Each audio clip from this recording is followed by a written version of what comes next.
2020년 6월 2일 화요일 밤 10시 4분 지나고 있습니다. 예, 책 읽기, 책 소개를 할 건데, 제가 한참 이렇게 막 설치다가 와가지고, 더워가지고, 도저히 저 방 안에 못 앉아 있겠습니다. 그래가지고, 시원한 곳에 야외에 나와 있고요. 얼굴이, 화질이 약간 어둡게 나오는데, 밝게 나와도 제가 원래 피부가 끔해가지고, 큰 기대 효과는 없습니다만은 좀 더 어둡습니다. 여기는 밤이라서. 오늘 소개할 책은 백두산함에 대한 책입니다. 백두산함은 공교롭게도 이름이 엔사인 화이트 헤드라고 하는 미국의 화이트 헤드라고 하는 소위의 이름을 딴 퇴역함을 인수해 오면서 백두산 말 그대로 해석을 해서 백두산함으로 이름을 지었습니다. 그러니까 맨 앞에 함수에는 701이라고 하는 게 이제 측면에 새겨지고, 그 뒤에는 이제 백두산함이라고 하는 이제 함명이 새겨지는 그런 배인데, 대한민국 최초의 전투함입니다. 두 권의 책을 제가 같이 소개를 하는데요. 요거는 이제 소설이라고 하지만은, 소설이 이런 게 있죠. 마치 현실인 듯 꾸며내는 소설이 있다면은, 그런 방식이 있다면은 취재를 바탕으로 해서, 사실을 바탕으로 해서 좀 무미건조함 속에 이제 소설적인 요소를 집어넣어 가지고 이제 소설로 만드는 그런 방식이 있는데, 이 백두산함이라고 하는 이 책은 후자에 속하는 그런 소설입니다. 제가 읽어본 바, 왜냐하면 이렇게 사실을 나열해 놓는 책과 비교해 보니까 거의 다 맞고, 한 가지 차이가 있다면은 당시에 그 육군 부대에서 지휘관들이 부대원들을 모두 인솔해 가지고 월북을 해버리는 그런 사고가 빈번하게 일어나고, 또 배를 납포를 당한다거나 뭐 이런 일이 빈번하게 일어났는데, 백두산함도 역시 남노당 소속의 그 인민군이 백두산함을 납포하려고 하다가 실패한다라고 하는, 미수에 거친다라고 하는 그런 장면이 그 묘사가 되는데, 그 사실에는 나오지 않거든요. 그래서 그거는 좀 더 제가 알아봐야 되겠지만, 그런 차이점이 있고 거의 다 똑같습니다. 그리고 이제 백두산함이라고 하는 이 책은 그 해군의 창설 배경에 대해서 먼저 쭉 소개가 된 다음에 백두산함이 북한 특수부대원 600명을 태운 수송함을 격침시키는 장면을 이제 마지막으로 해서 책을 매듭을 짓는다면, 이 사실에 기반한, 이제 이분이 이제 최영섭이라고 하는, 아마 얼굴 보시면 좀 알려져 있는 분입니다. 이렇게 아주 우직하게 생기신, 나이도 많으시고 어르신인데, 그때 당시에 백두산함의 갑판사관이었습니다. 갑판사관 겸 항해사, 포술사 뭐 이렇게 돼 있는데, 그 이분이 나열한 이 책에는 백두산함이 북한 특수부대를 태운 수송함을 격침시키는 장면이 거의 서두에 나오고, 그 다음에는 이제 쭉 이어져 가지고 6.25 전쟁 때 수행했던 온갖 작전들, 그리고 이제 그 뒤에는 6.25 작전 뒤에도 보면은 강릉에 북괴 지하당이 발견돼 가지고 소탕하는 그런 사건까지 이렇게 나오고요. 이 책에 소개된 거는 이제 이겁니다. 6.25 전쟁이 발발을 하고 난 뒤에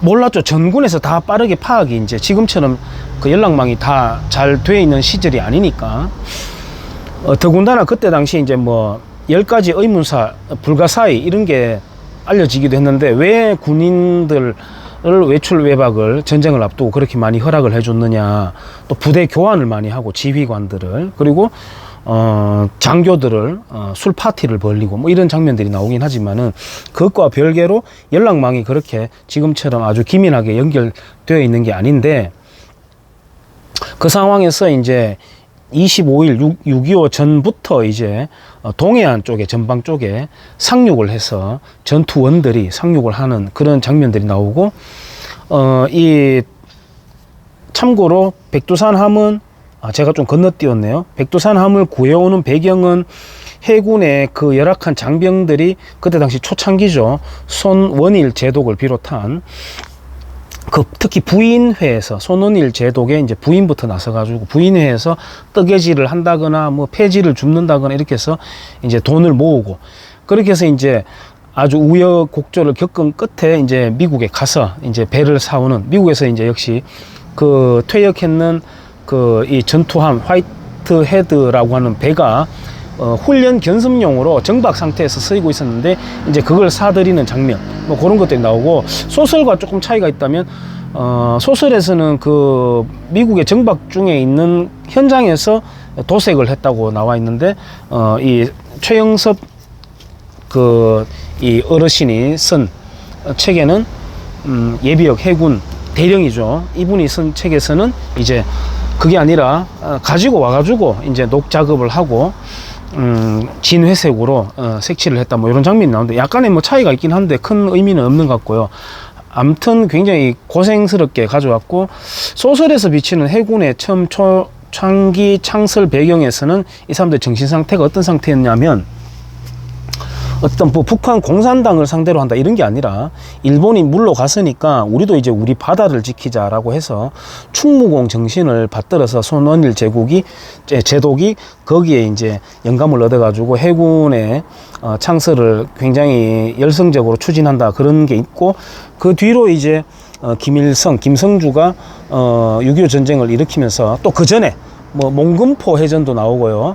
각종 이제 배를 납포한다거나 빨치산 활동을 한다거나 이런 걸 보면서 공산당들이 굉장히 잔혹하구나 이런 걸 느끼게 되면서 이제 주적관이 이제 바뀌어가는 그런 시대상도 엿볼 수가 있고 손원일 제독의 부친이 손정도 목사이자 그전에는 이제 항일 운동가였는데 1920년대인가요? 제가 지금 어두운 곳에서 책은 안 보고 그냥 대충 말씀드립니다.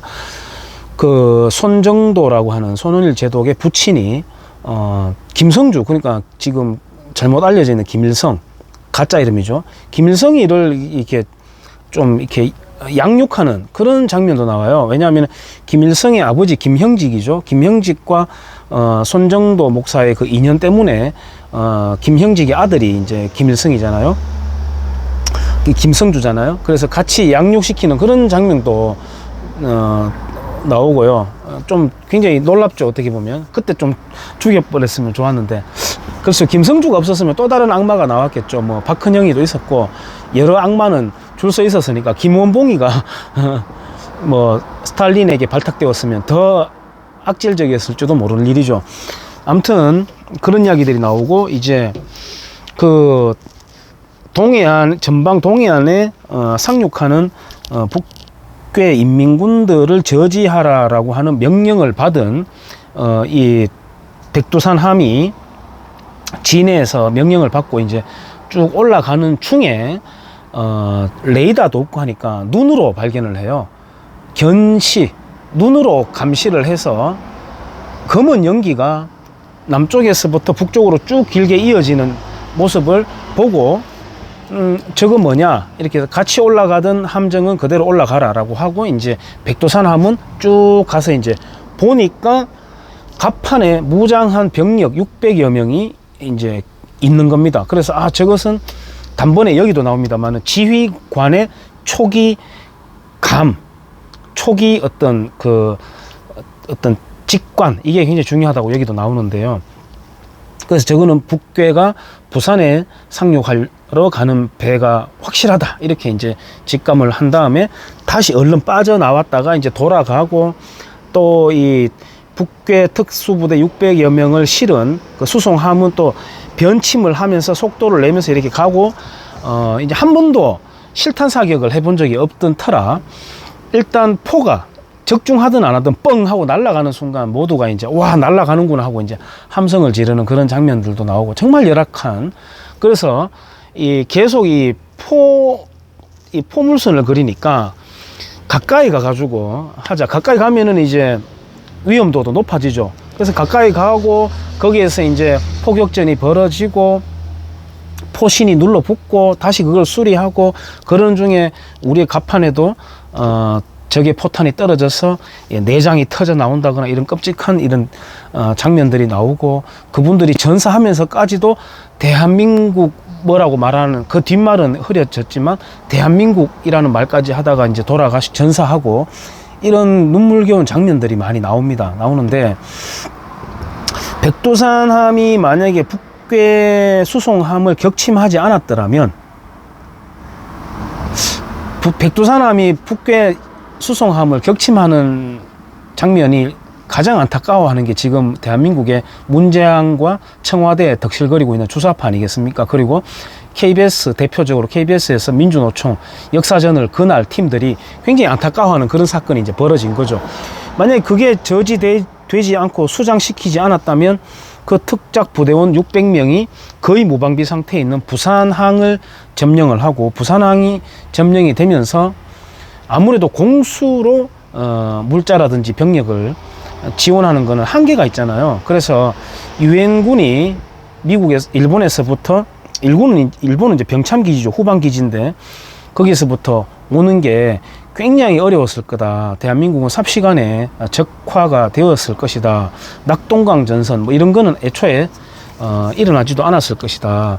문산호가 우리 장사 상륙 작전을 일으켰는 것도 우리가 잊혀졌는 약간 기억에서 희미한 작전이었는데, 영화로 나왔는데 거기에 막판에 다 되어 있는 영화에 명계남이 있죠. 명계남 지호가, 자작한 호가 동방구래요. 동방구, 똥방구를 말합니다. 그 사람이 해병대를 굉장히 모욕하고 그러거든요. 해병대는 개병대다, 술 처먹고 말이지, 이 난동만 부리고 주사만 부리는, 대한민국 국군을 굉장히 모욕하는 자거든요. 그 자와 좌익 성향의 감독이 막판에 들어가가지고 영화를 조져버렸어요. 굉장히 괜찮은 영화 시나리오였는데, 이승만이 어린 아이들을 전쟁터로 내몰았다, 뭐 이런 식으로. 그리고 명계남이가 대한민국 국군의 장교, 아주 악독한 장교 역할을 하면서 대한민국 국군을 또 모독하고, 그런 영화를 저질러 만들기도 했었습니다만은, 그 문산호의 그 해상 그 배 모양의 박물관이 6월 5일, 이제 이번 주 금요일인가요, 토요일인가요, 예, 드디어 개장을 합니다. 정말 늦춰졌는데 저는 이제 꼭 가볼 건데요. 아무튼 그 문산호 이야기도 여기에 나오고, 그래서 그 백두산함의 전우들이 해군에서 지원 아래 부산 지역에 그 기념탑도 세우고요. 기념탑에는 한자에 한 점을 비워놨다 그래요. 그래서 자유민주 통일이 이루어지고 나면은 그 한 획을 완성시켜라라고 하는 그런 뭐 장면들도, 이야기들도 나오고요. 제가 안타까운 거는 요즘 대한민국 굴러가는 거 보면 그 더불어 신영복 민주당에서 역사관을, 현대 역사관을, 사관을 잘못된 걸 다 바로잡는다고 하잖아요. 예, 공산주의 사관으로 이제 고치려고 하는 모양입니다. 지금까지도 계속 해왔는데, 영화로도 그렇고 실제 전교조 교사들로부터도 그렇고, 뭐 이제는 전교조 교사들이 교과서 외의 자료로 교육할 필요도 없을 만큼 교과서 자체가 이미 좌익화되어 있는데요. 더 고친답니다. 거기에서 우리 더불어 신영복 민주당의 이해찬 씨가, 이해찬 씨는 광주에 가지도 않았던 데 광주 5.18 유공자라고 알려져 있죠. 서울에서 도대체 무슨 기획을 했길래 유공자가 됐는지 모르겠습니다. 폭동을 기획을 했나요? 총력전이었다, 뭐 이런 이야기도 나오고요. 총력전이라는 거는 이제 근대 국가들이 전쟁을 수행하는 그 방식을 말하는 게 아니라요. 그 방식도 포함되지만은 그게 아니라, 학도병부터 해서 일반 민간인들부터 해서 모두가, 경찰부터 당연히 해서 모두가 나와가지고 대한민국 자유를 지키기 위해서, 특히 여기서 나오는데, 이 백두산함의 대원들 중에서는 이제 북한 지역에서 김성주가 악랄한 공산화 정책을 쓰는 장면, 그 다음에 소련군들이 들어와서 북한 주민들을 강간하고 시계를 뺏고, 이런 아주 지금 보면은 대한민국 남북 좌익들은 계속 미제, 일제 물러가라, 타도하라, 파쇼 물러가라 이렇게 하는데, 정말 그 악랄한 소련군들의 이야기가 나오거든요. 그걸 경험하고 내려온 백두산함의 대원 중에 한 사람은 늘 안타까워했다 그래요. 왜 남한 사람들은 공산당에 대해서 이렇게 순진할까, 모를까, 무서워할 줄 모를까, 이런 걸 안타까워했다고 하면서 대원들한테 늘 그런 이야기를 들려줬다고 합니다만은, 아무튼 모두가 자기 자유를 지키기 위해서 꽃갱이라도 들고 나오는 그런 투쟁이 있었던 거죠. 아마 6.25 전쟁 이제 70주년을 앞두고 제가 예측을 감히 해본다면은 KBS 역사전을 그날 같은 프로그램이라든지 이런 좌익 성향의 PD들이 분명히 만들 게, 작가들이 모든 걸 지금 대한민국은 항쟁이었다고 이야기하잖아요. 항쟁이라고 한다면 뭐겠습니까? 대한민국 정부가 아니라는 거죠. 대한민국 정부가 아니라 무슨 도적대가, 괴뢰 정부가 인민들을 억지로 붙잡고 있고 거기에서 벗어나기 위해서 이제 몸부림쳤는 걸 항쟁이라고 하는데, 지금 좌익들은 대한민국 모든 사건들을 다 항쟁이다, 이렇게 인민 항쟁이다, 인민 봉기다, 이렇게 이야기하잖아요. 얼마 전에는 북괴 그 언론 매체에서도 광주 올팔에 대해서 인민 항쟁이었다라고, 광주 올팔을 두둔을 해요.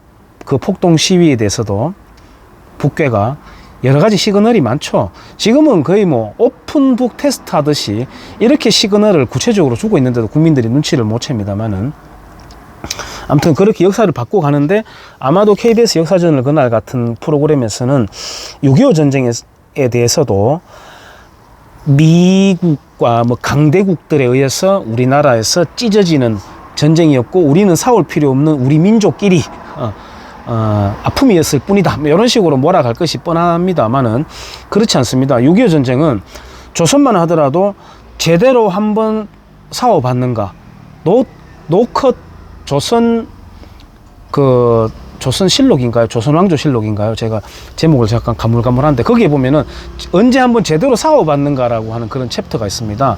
제대로 한번 싸워본 적이 없다. 그냥 나라를 내줬다. 한일 합방 때도 자꾸 이완용용만 하는데 고종이 내준 거죠. 이완용이 어떻게 신하가 나라를 팔아먹습니까? 말도 안 되는 소리죠. 고종이 팔아먹고 고종 일가가 일본의 황제 밑에 일왕으로서 족보가 옮겨져 가지고 잘 처먹고 살았던 거예요. 고종이 폐단입니다. 민비랑.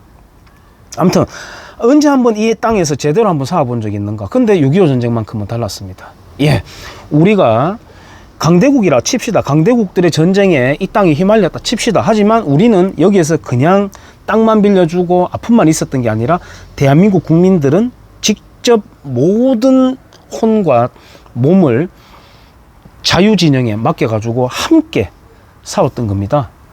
그래서 그 6.25 전쟁이야말로 정말 한반도 역사상 이 땅의 자유를 지켜보고자 하는 내 거라는 걸 알게 됐죠. 이승만 대통령이 토지 개혁을 해서 내 거라는 걸 알게 된 겁니다. 벌면 내 거야, 갚으면 돼. 예, 지주들에게 유상으로 몰수를 하고, 헐값이었습니다. 그때 지주들이 많이 양보를 했죠. 인천 김성수를 비롯해서. 그래서 다시 유상으로 분배를 했습니다. 헐값에 갚을 수 있을 만큼. 그래서 돈 벌면 내게 된다.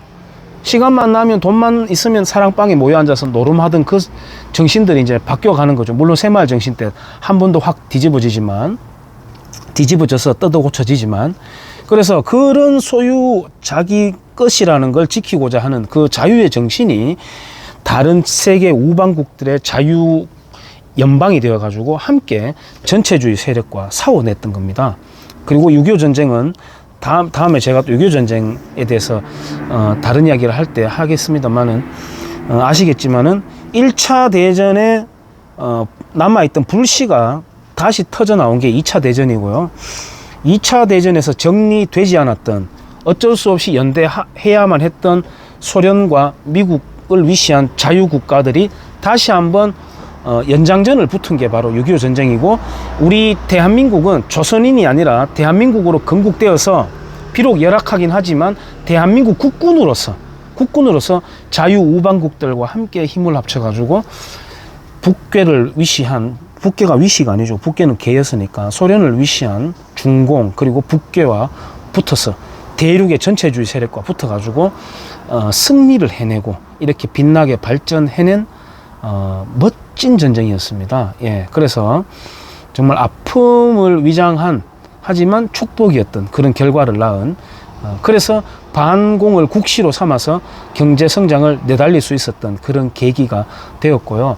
성시백이 뿌려놨던 그 지하망이 6.25 전쟁 직전에 숙군을 통해서 많이 정화가 되었긴 하지만은 남노당 세력들이 아직까지 계속 살아남아 있다가 드디어는 지금 정권을 탈취해버린, 그래서 피 흘리지 않는 지금 체제 변혁이 일어나고 있는 이 시대를 맞으면서 총칼 없이 국민들이 투표로서 찍어줘서 대한민국 체제가 무너지고 있는 정말 안타까운 이 현실을 목도하고 있는 이 시골 촌놈인데요. 이 책에도 나옵니다. 6.25 바다의 전우들 책에서 뭐 내용은 여러분들이 거기 배진영 기자님이 정규제 TV에도 보면은 백두산 함에 대해서 나오는 게 있습니다. 굉장히 감동스럽게 영상이 찍은 게 있으니까 참고하셔도 되고요. 이 책에 보면 그런 게 나옵니다. 우리 최영섭 예비역 해군 소위네요. 예, 제가 아까 계급을 잘못 말했습니다. 이분은 굉장히 독서량이 많으신 것 같아요. 여러 가지 책을 인용하면서 굉장히 그런 박식하신 게 나오는데요. 박식함이 묻어 나오는데, 여기 보면은 이런 내용이 나와요. 독일 국정교과서 상급반 지리에 한국의 경제 발전을 다음과 같이 소개하고 있다. 1960년까지도 남한은 1인당 GDP가 79달러로 가나와 수단 같은 가장 가난한 나라였다. 이때 북괴가 130이었나요? GDP가 그렇고 필리핀이 240이었나? 아마 그럴 겁니다. 필리핀이 더 잘 살았어요. 그 당시 세계은행 보고서는 미얀마와 필리핀의 앞날을 장밋빛으로 보았다. 그러나 남한은 오늘날 세계 11대 무역 국가이며 1996년부터 OECD 회원국이다. 남한은 경제 기적을 이뤄냈다. 이런 내용이 독일 교과서에 나옵니다. 국정교과서에. 독일도 국정교과서 씁니다. 왜 지켜내지를 못할까? 이렇게 성장한 나라를 왜 지켜내지를 못할까? 정말 배부른 소는 굶주린 늑대에게 잡혀 묵고야 마는 것일까? 이런 생각을 하게 됩니다. 제 나름대로는 6.25 전쟁 70주년이 다가오면서 나름대로 이벤트를 준비하고 있습니다만, 그때 다시 6.25 전쟁에 대해서 말씀을 드리고, 오늘은 백두산 함에 대해서 책을 요소요소를 읽으면서 정리하는 게 아니라 제 머릿속에 있는, 그냥 마치고 난 뒤에 급하게 앉아가지고 떠들어 보는 영상이었습니다. 뜻은 잘 전달되었나 모르겠습니다. 여기까지 하겠습니다. 감사합니다.